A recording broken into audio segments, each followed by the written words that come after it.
फिलहाल Donald Trump ने मैदान मार लिया और वाइट हाउस में उन्होंने अपनी जगह पक्की कर ली है। और अब आने वाले दिनों में कुछ अर्से के बाद जनवरी का महीना होगा जब डोनाल्ड ट्रंप एक बार फिर वाइट हाउस के मकीन बन जाएंगे। और इसके लिए उन्होंने खूब तगोदो की, कोशिशें की, उनकी टीम भरपूर अंदाज में कैंपेन चलाती रही और बिलाखिर उनकी ये कैंपेन कामयाब हुई। और इस तरह उन्होंने जो रिक्वायर्ड सीट्स थी इलेक्टोरल कॉलेज की वो हासिल कर ली और उन्होंने कमला हैरिस को शिकस्त दे दी है। गो कि अभी तक कमला हैरिस ने इस शिकस्त को तस्लीम करते हुए डोनाल्ड ट्रंप को कॉल नहीं की, ना ही उन्होंने कोई ट्वीट किया है, ना ही उनकी तरफ से इस शिकस्त को तस्लीम किया गया है। लेकिन देखना यह है कि कितनी देर मजीद जो है वो हमें इंतजार करना पड़ता है कि वो अपनी शिकस्त का जो है वो एतराफ़ करें और डोनाल्ड ट्रंप को मुबारकबाद पेश करें। ज़रा हम कुछ एक बार फिर कंपैरिजन करते हैं, नज़र दौड़ाते हैं। ये आप जो मैप इस वक्त देख रहे हैं ये 2016 का, यानी कि हम इसको कह सकते हैं कि ये एक मैप है जिसमें सिर्फ और सिर्फ ये जो रियासत है नेवाडा, इसको छोड़ के, यानी कि नेवाडा के जो 6 इलेक्टोरल कॉलेज के वोट हैं इसको छोड़ के जो बाकी यानी कि जो स्विंग स्टेट्स थी, जिसमें जॉर्जिया भी शामिल है, जिसमें नॉर्थ कैरोलिना शामिल है, जिसमें पेंसिल्वेनिया जो है वो शामिल है और इसके अलावा इसमें मिशिगन और आप देख सकते हैं कि विस्कॉन्सिन शामिल है। ये वो रियासतें थी, यानी कि 7 में से 6 वो रियासतें थी स्विंग स्टेट्स जिन्होंने वोट दिया था रिपब्लिकन्स को। और इस तरह डोनाल्ड ट्रंप जो है वो उस वक्त कामयाब हुए थे। और जाहिर सी बात है कि ये जो स्विंग स्टेट्स हैं या बैटल ग्राउंड स्टेट्स हैं यही बड़ा इंपॉर्टेंट रोल प्ले करती हैं।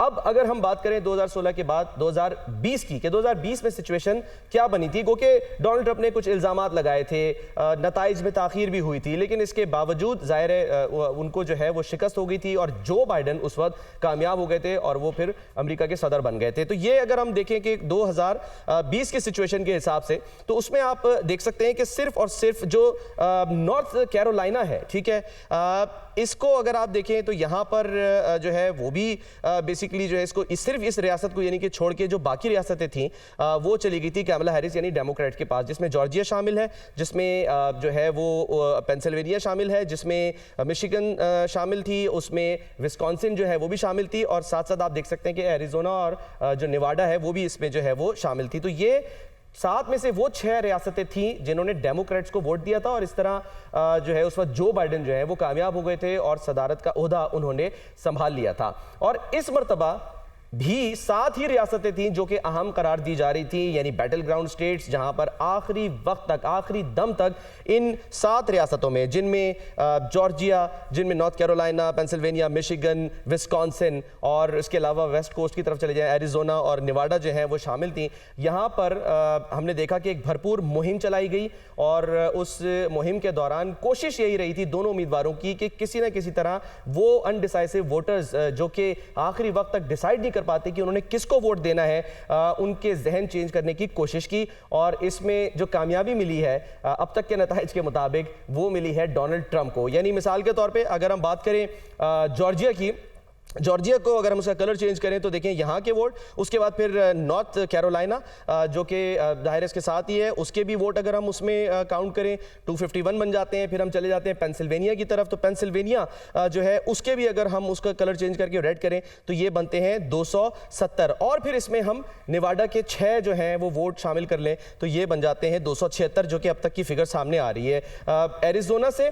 और इसके अलावा अभी मिशिगन और विस्कॉन्सिन को फिलहाल जो है वो शामिल नहीं किया जा रहा। तो ये जो सिचुएशन है ये साबित कर रही है, अगर हम ये भी अज्यूम कर लें, मिसाल के तौर पे ये भी अज्यूम कर लें, जो इस वक्त जो प्रोजेक्शन है वो ये शो कर रही है कि मिशिगन लीन इस वक्त जो है वो टूवर्ड्स रिपब्लिकन है, विस्कॉन्सिन भी जो है वो लीन टूवर्ड्स रिपब्लिकन है, जबकि जो एरिजोना है वो भी इस वक्त जो है वो लीन टूवर्ड्स रिपब्लिकन है। तो इस सब को शामिल कर लें तो डोनाल्ड ट्रंप साहब ने जो अपनी विक्ट्री स्पीच में बात की है कि वो 315 के करीब नशिस्तें या इलेक्टोरल वोट जो हैं इलेक्टोरल कॉलेज के वो हासिल कर सकते हैं। तो ये इस अंदाजे से, इस तरीके से जो है ना वो ये फिगर बन सकती है। हमारे हिसाब से ये 312 बन रही है, लेकिन बहरहाल जो डोनाल्ड ट्रंप हैं उन्होंने एक्सपेक्ट किया है कि वो 315 नशिस्तें जो है वो इस इलेक्शन में जीत सकते हैं। बहरहाल कामयाबी के बाद उन्होंने अपनी विक्ट्री स्पीच कर ली है और उसमें उन्होंने ये ऐलान भी किया है कि वो अमेरिका को दोबारा से ग्रेट बनाएंगे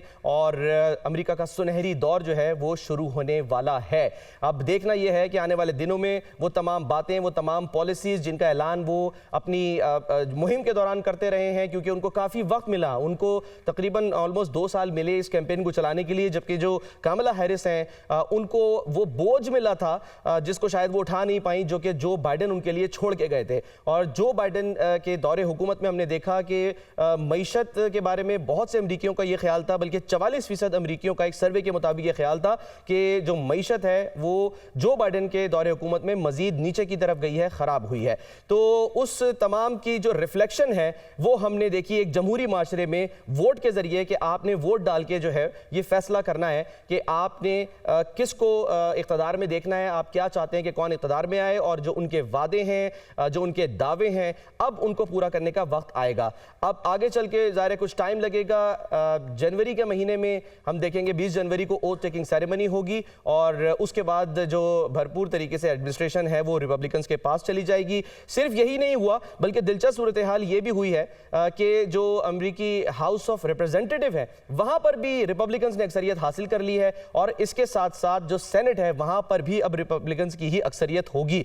तो ये कितनी बड़ी एक लैंडस्लाइड विक्ट्री जो है वो हासिल हुई है रिपब्लिकन्स को, और उन्होंने पूरा जो अमेरिका का नक्शा है एक तरह से वो बदल के रख दिया है। कानून साजियां अगर आने वाले दिनों में होंगी तो उसमें भी यही कहा जा रहा है कि बहुत आसानियां जो हैं वो उनको मिल जाएंगी। लेकिन वो दावे, वो वादे, खास तौर पे खारजा पॉलिसी से मुतालिक जो जंगों की बात की जा रही थी, यूक्रेन जंग हो, गजा में जंग हो, उसके लिए डोनाल्ड ट्रंप का ये दावा था कि मैं जब आ जाऊंगा तो ये जंगें खत्म हो जाएंगी, और उन्होंने रिसेंटली भी यही बात की है। इसके साथ साथ वो जो अमरीकी हैं जिन्होंने उनको वोट दिया है उनका शुक्रिया अदा किया, और उनको यही कहा कि हम मिलकर अब अमेरिका को दोबारा ग्रेट बनाएंगे। तो आने वाले दिनों में इस यानी कि जो इलेक्शन है इसके अमेरिका पर क्या असरात मुरतब होंगे, और साथ साथ जो खारजा पॉलिसी होने जा रही है उसके तहत दुनिया पर और ख़ासकर पाकिस्तान के साथ ताल्लुकात किस तरह के हो सकते हैं, इस पर हम बात करेंगे। लेकिन एक ब्रेक लेंगे, और ब्रेक के बाद हमारे साथ तबसरा निगार और तज्ज़ियाकार मौजूद होंगे। हमारे साथ रहिए। वेलकम बैक जी। अमेरिकी इंतखाब के बाद अब क्या सूरत हाल सामने आएगी, क्या कुछ हो सकता है, जो वादे किए गए हैं वो किस तरह से पूरे किए जाएंगे, उनके असरात दुनिया पर क्या मुरतब होंगे, बड़ा चैलेंज क्या होगा डोनाल्ड ट्रंप के लिए जब वो सदारती ओहदा संभाल लेंगे, इस तमाम तर सूरत हाल पर बात करेंगे। हमें ज्वाइन कर रहे हैं आगा साले साहब जो कि ख़ुद भी डेमोक्रेट हैं, दानिश्वर हैं, और हमें सीनियर तज्ज़ियाकार जनाब डॉक्टर हसन अस्करी रिजवी साहब ने भी ज्वाइन किया है, और इसके अलावा बैनुल-अक़वामी और दिफाई उमूर के माहिर हैं डॉक्टर कमर चीमा, वो भी हमारे साथ मौजूद है। कमर चीमा साहब, फरमाइएगा, ये जो विक्ट्री हुई है ये मामूली विक्ट्री तो नहीं है, क्योंकि हम ये देख रहे हैं कि एक साथ उनको हाउस ऑफ रिप्रेजेंटेटिव में और इसके अलावा सेनेट में भी बरतरी हासिल हो गई है रिपब्लिकन्स को। इससे कितना फ़ायदा होगा इस जमात को? बहुत शुक्रिया सलमान साहब। देखिए, पहली बात तो ये है कि एक इतनी बड़ी तादाद में जो कॉन्फिडेंस मिला है अमेरिकन अवाम की तरफ से, तो ये डोनाल्ड ट्रंप जो है ये उनके लिए बड़ा एक इम्पॉर्टेंट है कि वो जो फैसले कर सकते हैं वो समझते हैं कि वो एक ताकतवर सदर हैं। दूसरी बात यह है कि पिछले 4 सालों में ये बड़ा इंपॉर्टेंट फैक्टर है कि अभी डेमोक्रेट्स की हुकूमत आई थी तो तकरीबन 72% अमेरिकन ये कह रहे थे कि जो मुल्क की डायरेक्शन है वो ठीक नहीं है। सो इसका मतलब ये है, और अप्रूवल रेटिंग्स भी जो बाइडन की बड़ी कम थी। सो सारे का सारा जो वो एक बैगेज था बाइडन का वो कैमला हैरिस के हिस्से में पड़ गया। तो मुझे ये लगता है इसकी वजह से ट्रंप साहब जो हैं वो मजीद ताकत से फैसले करेंगे, मजबूत होकर फैसले करेंगे। वो फॉरेन पॉलिसी हो, वो डोमेस्टिक का इश्यूज हों, जो चैलेंजेस हैं उनको मजीद ताकत से एड्रेस करने की कोशिश करेंगे। और अभी मेरा नहीं ख्याल कि उनके पास कंप्लीट शायद अभी जैसे जैसे नंबर हमारे पास क्लियर आ रहे हैं कि वो दोनों हाउसेज में उनके पास कितने नंबर हैं और क्या लेजिस्लेशन वो कर सकते हैं और किन इश्यूज़ के ऊपर वो कितनी लेजिस्लेशन कर सकते हैं। मेरा ख्याल है थोड़ा सा इस पर क्लियर होगा जब प्रॉपर चीज़ें हमारे सामने आ जाती हैं। सो लगता तो यह है कि ट्रंप साहब थोड़े एग्रेसिव भी होंगे क्योंकि उनके पास सिर्फ यही 4 साल हैं और इन 4 सालों में वो कुछ ऐसा करना चाहते हैं जिसमें एक तो वो ऐसी एक हार्ड कोर रिपब्लिकन लीडरशिप भी छोड़ना चाहेंगे। मेरा ख्याल है कि अब आइंदा एक ऐसी लीडरशिप अमेरिका के अंदर तैयार होगी जो राइट विंग होगी, जो अमेरिकन वैल्यूज़ को इसी तरह लेके चलना चाहती है जिस तरह डोनाल्ड ट्रंप ने ब्रांड ऑफ पॉलिटिक्स सेट किया है। तो ये जो विद इन रिपब्लिकन एक नया ब्रांड इमर्ज हुआ है, मैं समझता हूँ एक नई लीडरशिप भी छोड़ेंगे, सख्त फैसले लेंगे डोमेस्टिकली भी इंटरनेशनली भी, और मजीद ताकत से एक वो सदर आए हैं। ठीक है सर, आपकी बातों से मैंने एक सवाल अख्ज़ किया है, लेकिन वो मैं पूछना चाहूँगा साले साहब से, आगा साहब।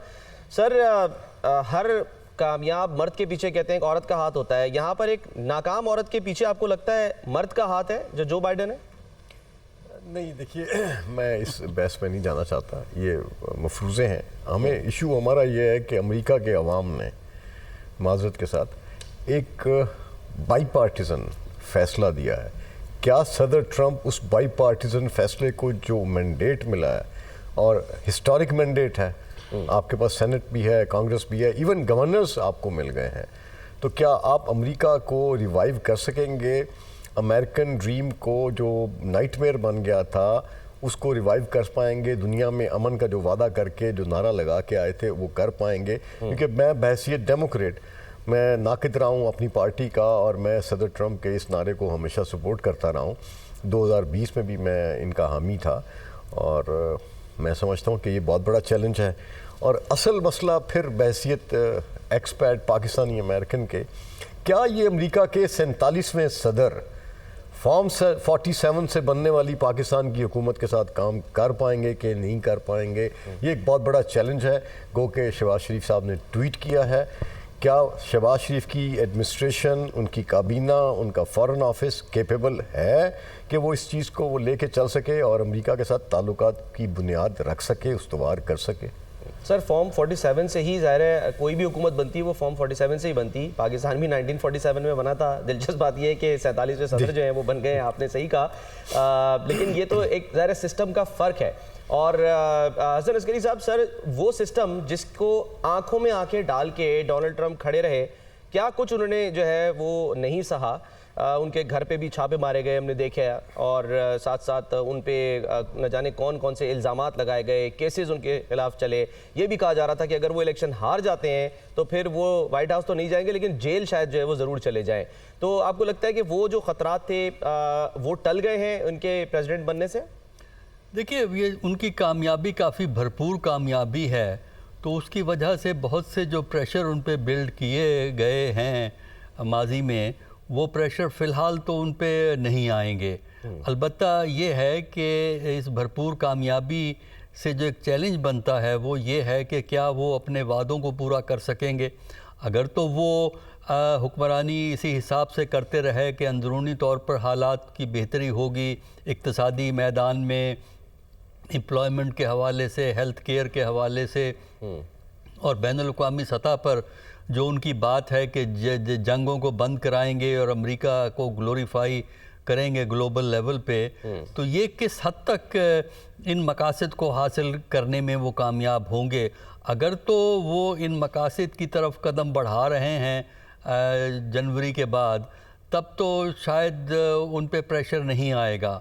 वरना ये है कि उन पे प्रेशर जो है, अंदरूनी प्रेशर जो है वो दोबारा हो जाएगा, और वहाँ की जो इंतज़ामिया है, वहाँ की जो इस्टेब्लिशमेंट है, वो एक इस वक्त जो पीछे की तरफ हट गई है, वो दोबारा आगे बढ़कर उन पे दबाव बढ़ाने की कोशिश करेगी।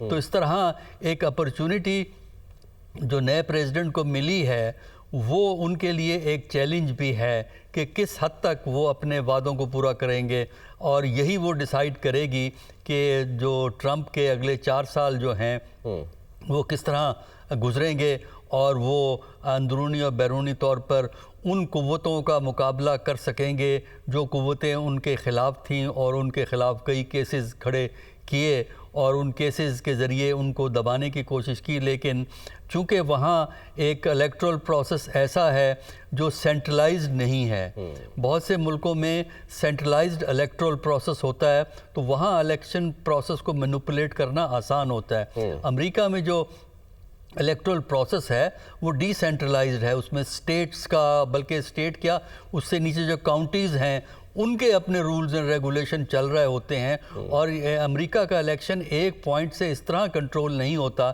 जिस तरह के पाकिस्तान या इंडिया में इलेक्शन कमीशन जो है इंतखाबात को यहाँ सर कंट्रोल करता है। यहाँ पर हमने माजी में देखा है, कमर चीबा साहब जैसे जो जिस बात का जिक्र कर रहे हैं प्रोफेसर हसन अस्करी साहब, कि पाकिस्तान में जब इलेक्शन हुए तो हमने देखा कभी उसको आरओ इलेक्शन कहा गया, कभी आरटीएस जो है वो बैठ गया, कभी ईएमएस के अंदर प्रॉब्लम आ गई, और फिर जो आगा साहब कह रहे थे कि फॉर्म 45, फॉर्म 47, ये वो लूप होल्स हैं, ये वो जगह हैं जहां से आप समझते हैं कि कुछ ना कुछ मैनिपुलेशन हो जाती है। और जो हसन अस्करी साहब कह रहे हैं कि क्योंकि अमेरिका में सिस्टम डिसेंट्रलाइज्ड है, इस वजह से वहां पर वो अनासिर कामयाब नहीं हो सके जिनके बारे में इलेक्शन से पहले ये कहा जा रहा था कि शायद वो असरअंदाज हो सकते हैं, चाहे उसमें डीप स्टेट हो, चाहे उसमें वहां की इस्टेब्लिशमेंट हो।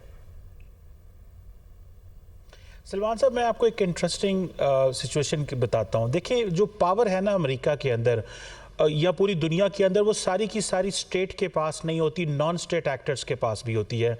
और नॉन स्टेट एक्टर्स से मुराद यहाँ पे गूगल है, फेसबुक है, ट्विटर है, यूट्यूब है। आप इस वक्त अमेरिका के अंदर जितने भी सर्च इंजन हैं, पर्टिकुलरली जो गूगल है, उसके बारे में जितनी रिपोर्ट्स आ रही हैं कि वो इंतहाई बाइस्ड किस्म की जो है वो सपोर्ट कर रहा था कैमला हैरिस की। कि अगर फॉर एग्जांपल आप ये सर्च इंजन में डालें कि मैंने ट्रंप को वोट डालना है तो नियरेस्ट पोलिंग बूथ कौन सा है, तो आपको आगे से कुछ और किस्म की जो है वो जो खबरें मिलेंगी। सो ये बात फॉर एग्जांपल एलन मस्क जो है इसको कॉन्टिन्यूसली हाईलाइट कर रहे हैं कि जो सर्च इंजन्स हैं वो इस वक्त कैमला हैरिस का साथ दे रहे हैं, और ये जो बड़ी टेक फर्म्स हैं, टेक जाइंट्स जो हैं, वो कैमला हैरिस का साथ दे रहे हैं। सर, ये जो मैं बात कह रहा हूं, पैसा बांटते रहे हैं ट्रंप के हक में, लोगों को पता नहीं लाख लाख डॉलर जो हैं वो बांटते रहे हैं रियासत में। नहीं, वो बिल्कुल एक सेपरेट क्वेश्चन है। वो तो कह रहे हैं वो तो $100 मिलियन के करीब उन्होंने ट्रंप को दिया। ये क्वेश्चन नहीं है। क्वेश्चन ये है कि जो फॉर एग्जांपल गूगल है, फेसबुक है, यूट्यूब है, या जो इस तरह के जो ग्रुप्स हैं, इनको एक बैलेंस सिचुएशन देनी चाहिए दोनों कैंडिडेट्स के लिए। अगर आप ऐसी सिचुएशन क्रिएट कर दें कि आप एक ग्रुप के लिए जो है वो एक फेवरेबल एनवायरनमेंट नहीं है, या आपने अपने सर्च इंजन्स में उसको ये सिचुएशन क्रिएट की हुई है कि आप वो इंफॉर्मेशन ही नहीं देते कैंडिडेट के बारे में जो लोग डिमांड कर रहे हैं, तो डेफिनेटली इसके किसी ना किसी लोग इसको रिगिंग के एंगल में लेके जाते हैं। यानी आप कह रहे हैं कि टेक्नोलॉजी किसी ना किसी तरह से या असरअंदाज हुई है कमर चीबा साहब, या फिर उसे मैनिपुलेट करने के लिए इस्तेमाल किया गया है। तो सर फिर फोर्स ही क्या कर रहे हैं आगे? अगला इलेक्शन भी जब होगा तो उस वक्त तो आर्टिफिशियल इंटेलिजेंस जो है वो तो बहुत सारे मामलात को टेक ओवर कर चुकी होगी। देखिए, वो जाहिर बात है, जैसे जैसे चीज़ें आइंदा दुनिया के सामने आएंगी सिचुएशन पता होगा।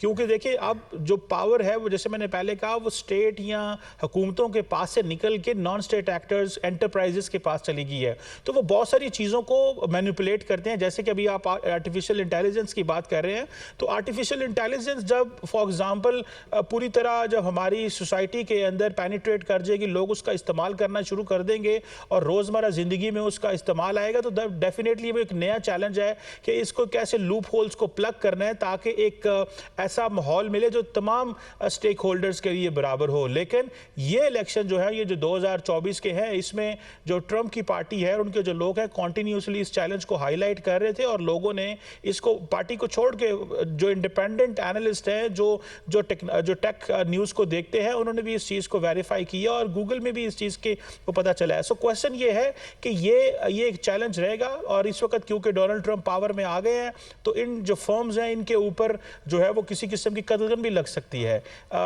वैसे तो अमेरिका फ्रीडम ऑफ स्पीच की, फ्रीडम ऑफ एक्सप्रेशन की, इन चीज़ों की ज़रूर आमाज़गाह है और वो बोलते भी हैं। लेकिन ये बात चल रही थी कि जिस तरह एलन मस्क जो है खुल के ट्रंप के साथ हैं, तो उनके शायद कुछ कॉन्ट्रैक्ट कैंसिल कर दिए जाएंगे या उनके लिए मुश्किलात पैदा होंगी। इसी तरह बाकी फर्म्स जो डेमोक्रेट पार्टी के ऊपर पैसा लगा रही थी, या मीडिया, या फॉर एग्जाम्पल सलमान साहब फॉक्स एंड CNN की बात कर लें, तो दोनों बिल्कुल डिफरेंट स्टोरी सुना रहे हैं। CNN बिल्कुल, और दूसरी बात है ये जो पोल्स थे और एग्जिट पोल्स हैं जिनके ऊपर पैसा लगा हुआ है। सो मेरा ख्याल है कि ये सर कमर चीबा साहब, लेकिन बाज़ाहिर तो ऐसा लग रहा है कि या तो ट्रंप का प्रेशर, ट्रंप की धमकियां, जो भी कह लें आप, जिस तरह से वो स्नब करते रहे CNN के रिपोर्टर्स को मुख्तलिफ प्रेस कॉन्फ्रेंसेज में, शायद उसका असर है। हम कह लें कि अगर हम कंपैरिजन करें सर 2000 यानी कि 16 से और 2024 का जो इलेक्शन है, तो उसमें हमें पता लगता है कि उस वक्त CNN तो तकरीबन जिता चुका था 2016 में हिलरी क्लिंटन को,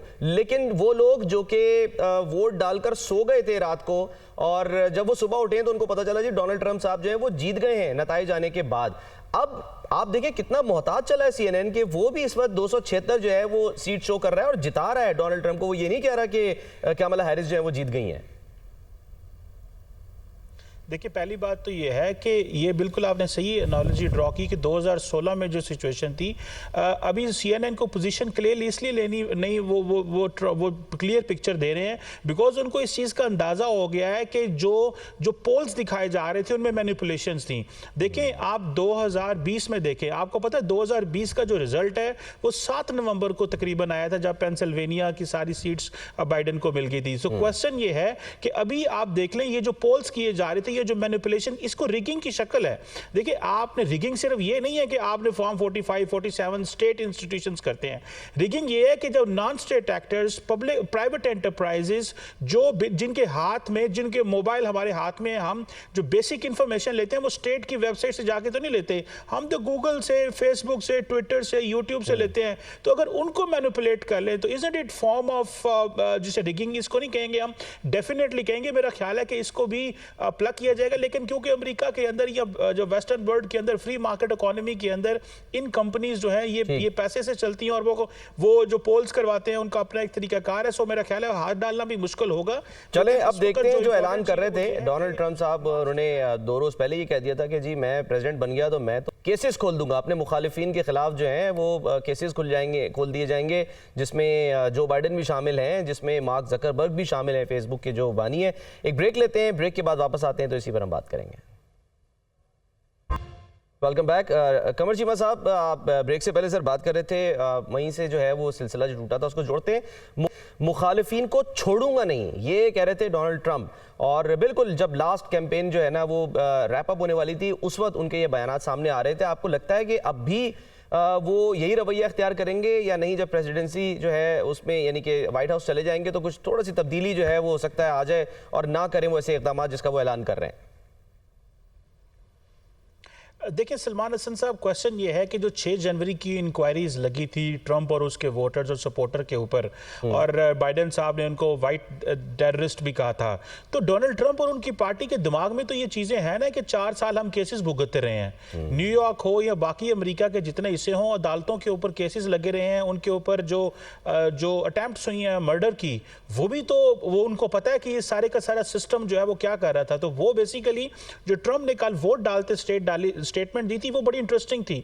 उन्होंने कहा कि मैं एक इवल डेमोक्रेटिक सिस्टम के खिलाफ लड़ने जा रहा हूं। सो बेसिकली कैमला हैरिस मेरी ओपोनेंट नहीं है। सो इवल डेमोक्रेटिक सिस्टम डेफिनेटली वो उस वक्त की जो एस्टैब्लिशमेंट है, जो समझते हैं कि जिनके पीछे वो लोग बैठे हुए हैं जो डेमोक्रेट को चला रहे हैं, तो मेरा ख्याल है कि वो एक टफ लाइन लेंगे। उसकी वजह यह है कि एक तो उनको मैंडेट मिला है, प्लस उन्होंने 4 साल केसेस भुगते हैं, उन्होंने 4 साल इंक्वायरीज भेजी हैं, उन्होंने 4 साल जो है सर। लेकिन फिर ये तो अगर ये सिलसिला जारी रहा, अगर वो मुखालिफिन को निशाना बनाने की रविश इख्तियार कर लें तो ये तो एक विशेष सर्कल बन जाएगा ना, कि जो भी फिर आएगा हुकूमत में वो फिर अपने मुखालिफ को निशाना बनाएगा, या कहीं ना कहीं तो ये इसको एंड होना है ना।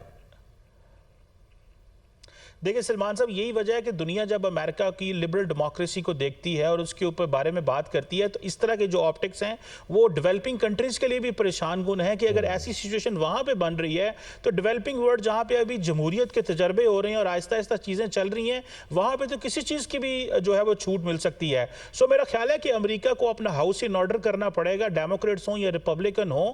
अगर वो अपना हाउस इन ऑर्डर नहीं करते, अपनी वो जो जिन वैल्यूज़ के ऊपर अमेरिका खड़ा है, अगर वो उसी के ऊपर कंप्रोमाइज कर देंगे तो जारी बात है दुनिया भी क्वेश्चन मार्क भी करेगी। और देन अबव ऑल रिपब्लिकन का मैंडेट थोड़ा डिफरेंट है। वो कहते हैं जी हम नहीं दुनिया को पूछने वाले कि आपकी डेमोक्रेसी का इंडेक्स क्या है या आपके ह्यूमन राइट्स का क्या है। हम चाइना की तरफ देख रहे हैं जो पुल बना रहा है, ब्रिज बना रहा है, सड़कें बना रहा है, जो इंफ्रास्ट्रक्चर की बात कर रहा है, हमने ध्यान उस तरफ देना है। चाइना जैसे फॉर एग्जाम्पल एक लफ्ज बोलता है शेयर्ड फ्यूचर की बात करता है वो। अब अमेरिकन डेमोक्रेट्स भी शेयर्ड फ्यूचर की बात करते हैं, वो शेयर्ड वैल्यूज की बात नहीं करते। अमूमन जो डेमोक्रेट्स हैं अमेरिका के अंदर वो डेमोक्रेसी, फ्रीडम ऑफ स्पीच, इन चीज़ों को वैल्यू देते हैं। सो लग तो ये रहा है कि अगर अमेरिकन अपना हाउस इन ऑर्डर में नहीं करते, एक इस तरह का कंफ्यूज्ड पिक्चर दुनिया के सामने जाती है, तो definitely this is not good for the United states, not good for the liberal world, not good for the free world. और ये जो सिनेरियोस क्रिएट होते हैं कि भाई जो है वो डेमोक्रेसी इज डाइंग और हाउ नेशंस डाई, ऐसे लग रहा है कि अमेरिका भी का जो डिके है वो विद इन अमेरिका इस तरह की एक शक्ल से नजर आ रहा है कि जिसमें लोग अपने इंस्टीट्यूशंस पे हमले कर रहे हैं, डेमोक्रेसी पे कोई यकीन नहीं करता, जिसमें एक कैंडिडेट जो जीत गया वो कह रहा है मैं रिजल्ट ही नहीं मानूंगा अगर मैं हार गया तो। सो मेरा ख्याल है ये जो सारे के सारे पिक्चर्स है, इसीलिए सारी दुनिया कंफ्यूज है, हर मुल्क कंफ्यूज है, हर अदारा कंफ्यूज है, क्योंकि डोनाल्ड ट्रंप तो आपको पता है यूएन को भी टारगेट करते थे कि यूएन को हम क्यों पैसे देते हैं, वो नेटो को भी टारगेट करते हैं कि नेटो अपने पैसे क्यों नहीं देता। सो एक बड़ी जिसे कहते हैं ना अनप्रेसिडेंटेड किस्म की सिचुएशन है। Let's see how these four. आपको क्या लग रहा है कंवर चीमा साहब, वैसे तो अभी तो उन्होंने हलफ भी नहीं उठाया, लेकिन एक सवाल है जहन में कि इतने मसाइल हैं, इतने अगर उनको मामलात के खिलाफ खड़े होना है, लड़ना है, फाइट बैक करनी है, मुखालिफिन की आंखों में आंखें डालनी है, वो अपनी टर्म जो है वो आपको लगता है पूरी कर सकेंगे? देखिए दो हमले हो चुके पूरी करेंगे अगर उनको अच्छा मैंडेट मिला है। हाँ नहीं वो तो देखें, वो तो ऑपोजिशन में थे वो एक और सिचुएशन है।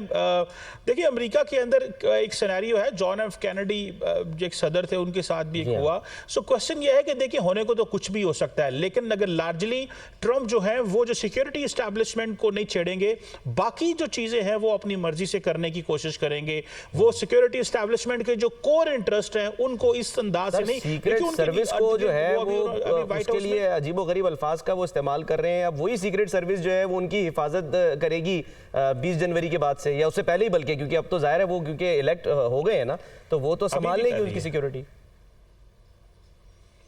बिल्कुल अभी भी कर रही है और उनके घर के ऊपर एक पूरी की पूरी एयर शील्ड जो है वो लगा दी जाएगी आजकल में।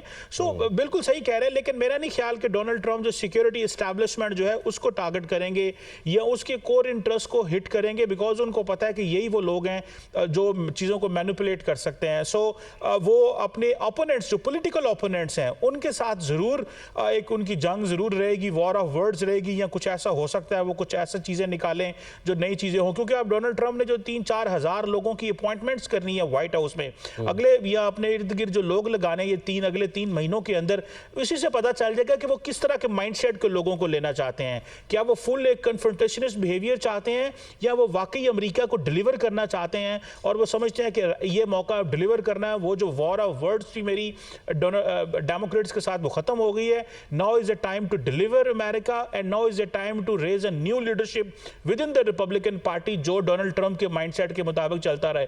जैसे कि डेमोक्रेट्स के अंदर ये कहा जाता है कि ओबामा जो है वो बाइडेन को चलाते रहे, तो हो सकता है कल को डोनाल्ड ट्रंप भी कुछ इस तरह की लेगेसी छोड़ना चाहें कि वही पीछे हों और एक रिपब्लिकन पार्टी की एक ऐसी लीडरशिप लेके आए जो ट्रंप के तासुरात और असरात से मुतासर हो। So I think let's see, but ये एक क्योटिक सिचुएशन है।